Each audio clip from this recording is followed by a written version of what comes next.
Hey everyone, welcome to this radio channel, and it's been a long time coming, but here it is. This is the review of this good old 49-year-old satellite transistor 6001 receiver by Grundig, a real Grundig radio. This was made in 1969 and graciously donated by Fastload that some of you see sometimes in the chat room.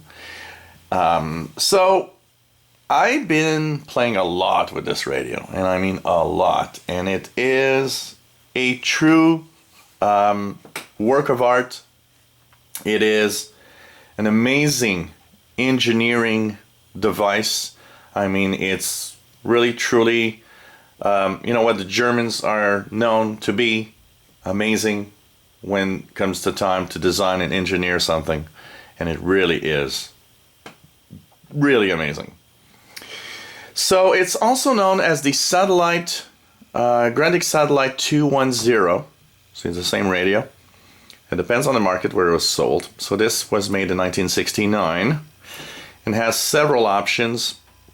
It's a general coverage shortwave receiver.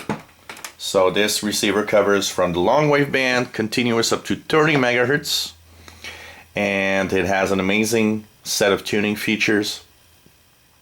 So if we look at the radio itself, on the top here, we've got some buttons. So we've got kind of antenna tuning capabilities. We've got the treble, the bass or bass settings, and you've got the volume here on the left side. There's a button called shortwave band spread because, the problem of tuning a shortwave radio is always because on an analog dial, everything is jammed up, crammed up in such a small space. It's very difficult to tune precisely. But the band spread, what it does is actually it spreads the international broadcast bands to take the full size of the dial instead of taking just a small chunk.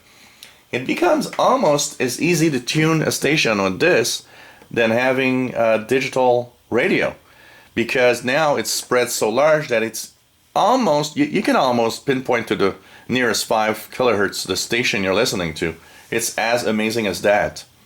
So band spread will spread all the international broadcast bands so that they are easier to tune in when you're searching for international broadcasts. It also has the FM band, and of course there's an amazing speaker here that delivers beautiful, rich sound that is just truly amazing. And I mean, you can, even though it's not stereo, I can tell you one thing: this thing is good enough to listen to some music and have a beautiful sound with it. Also, on the back, so of course there's this handle here, and this radio is heavy, by the way. This is a very heavy, really big radio. On the buttons here, you've got the light button in case you're operating off batteries.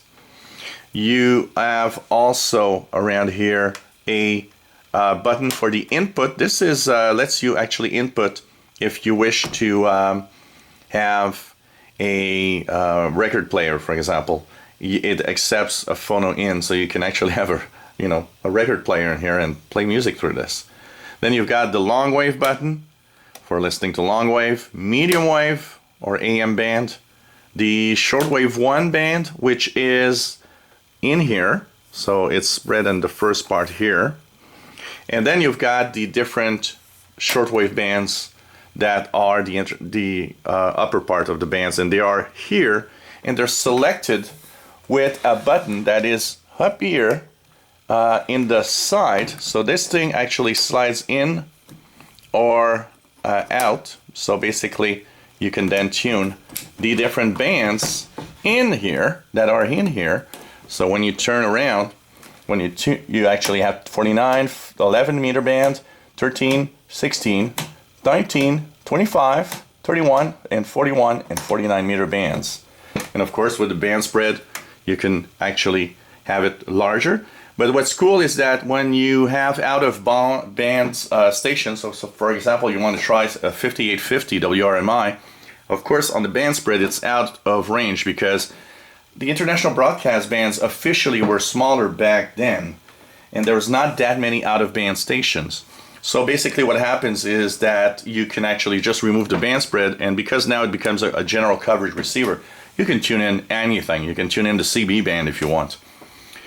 So it's pretty amazing. And one of the amazing things in here is that these buttons here actually are driving a clutch that changes the different tuning processes. So for example, if I'm on shortwave here, I am in this range. But if I go to shortwave 1,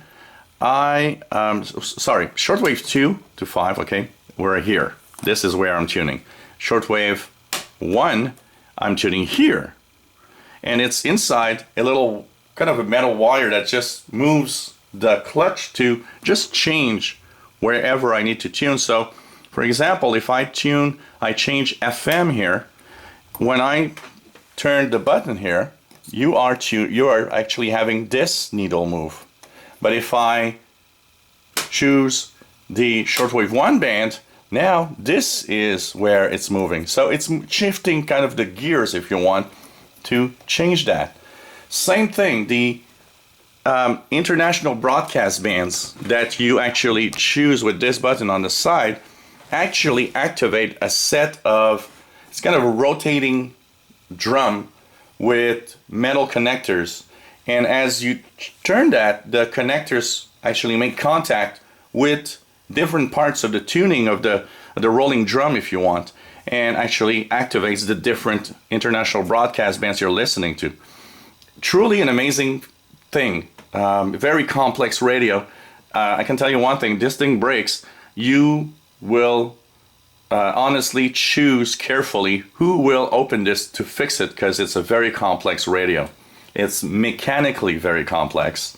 Electronically probably very simple, because it's a simple design of the time, but mechanically it's a very complex radio.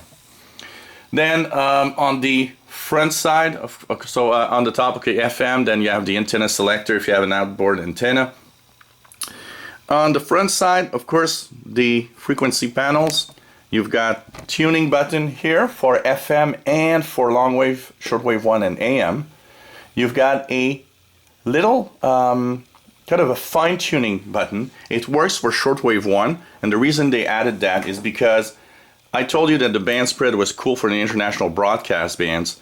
The problem is that the band spread doesn't work on shortwave 1, and shortwave 1 is more cram jam packed together in the tuning, so they added a fine tuning to make it easier to tune precisely on the stations in the shortwave 1 band. And here's the on-off button at the top. Here on the right side is an indicator, so you can change this, check the battery. If you have a battery installed, you'll know how good the batteries are or not. And you have, of course, a meter also. Now the meter, I have to say, is not an S meter. Some people will say, oh, this is a nice S meter. No, it's just, they actually use it kind of just to know when you're tuning a station precisely. So when you see that the little needles at the top, it's, oh, okay, I'm tuned pretty much on the station. Thing is, it's not an S meter, so there's no signal. You cannot see the strength of a signal with that meter. It's not, the purpose of that meter is not for that. Of course, here you have the selections of, I believe, I'm trying to remember. This one I forgot. It's something about, man, I forgot. I forgot what selection this is. It has something to do probably with the sound, but I just forgot. And maybe somebody can remind me what it is. Or maybe it's okay, because here you have the input jack, by the way, for headphones, which gives you beautiful sound, by the way, also.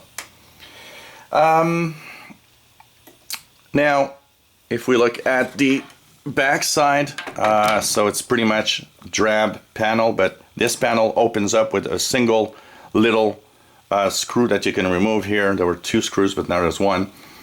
It doesn't come, and that's the surprising part, this radio does not come with a adapter to plug it on the AC electricity. It's an option, which is kind of okay. So this one has the option in, so basically it's a little power pack that plugs into AC, and it has a little switch, so you can switch between 120 volts or 220 volts, depending on you're in Europe or North America. Very, very long telescopic antenna, the longest telescopic antenna I think I've seen in any radio in any life that I've had.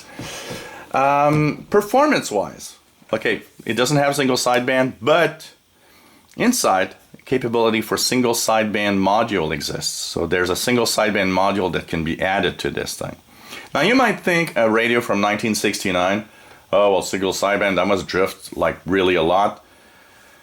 This is another very amazing part of this radio. It virtually does not drift. It is amazing how stable it is. And I mean, you tune a signal, you don't have to retune. You tune a signal, you shut down the radio, you come back tomorrow, it's still on the same frequency, and the station's there. It's truly amazing. I've never seen that in an analog radio of any kind. So it shows you how, you know, this was really, really done with some good electronics.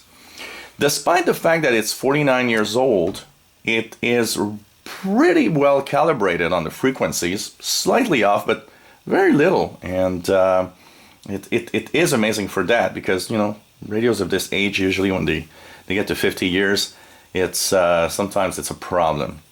What about performance? Well, performance is amazing. I've got to say, for a radio of that age, great performance on shortwave, medium wave, FM, long wave. Not up to par as, I would say, to today's portable receivers. So if you have a DGen 1103, a Texan PL 660, 680, or a Grundig G5 in my case also that I would compare it with, these radios actually perform a little better than this radio. And of course, with the keypad and everything, are a little easier to use. And a lot more lighter to use also. But yet, it's an amazing performer. It will bring in a lot of the signals you want. If you have a quiet environment, you can almost DX with it. Not a very big DX, but you will hear weaker stations in here, that is for sure. Sound quality is amazing. So, and with the bass and treble control, you can, you know, set up the sound to be a little bit like you want. It is one of the most beautiful receivers I've ever seen. Like I said, in craftsmanship, it's just amazing. There are two versions of it. This one is the metal and the vinyl, black vinyl version. They have a wooden version, totally made of wood, which is kind of amazing. It is quite heavy. I don't remember how many pounds, but this thing is heavy, I can tell you that. Performance is good on every band, and of course, what's going to come next in the videos that I will do, I will be comparing the, I'm not sure yet, either the Ethon Traveler 3, but I might be actually comparing this with the Grundig G5, so that the Grundig name is on the radio, even though the Grundig G5 is not a true Grundig in the sense that it's not made by Grundig. It's really made, you know, by Ethon, and Grundig has not made a radio in a long time, and now today Grundig is pretty much just a brand name than anything else. But possibly my Grundig G5, and you guys will be able to see and compare the differences with the Grundig G5 in this radio. One thing for sure, the Grundig G5 in this radio is the sound quality here is much better than the Grundig G5. But apart from the sound quality, how about performance? And we're going to check it out on all bands and compare different signals. So I hope you guys enjoy the videos. It is a great receiver, and for the time that it was made, I mean, it's just crazy. Even the buttons, you know, like here, for example, if you look down, this button is to tune on the bands. Well, it actually slides in, so you don't have, you know, nothing will actually be protruding outside of the radio in case you want to bring it somewhere. You're not gonna, you know, maybe you could have a problem because you're moving the radio around and then you bang on one of the buttons here and break it or something. So it's well made for that. It's thought about, you know, portability, and it's really, really cool little thing. So next up will be videos of probably Grundig G5 versus Grundig Satellite 6001, and you'll be able to check out the performance of these two radios. So that was a quick review, and I hope you enjoyed. It is, if you have one of these working somewhere and somebody's selling it for really cheap, it is an amazing radio to pick up for sure. If you have one that's broken, because I've seen many posts of people that bought broken ones and almost no one can fix them because they're just too complex in their way they work. But if you got a working one, these are amazing radios to get. If you enjoy my videos, please subscribe, give us thumbs up. Thank you for watching.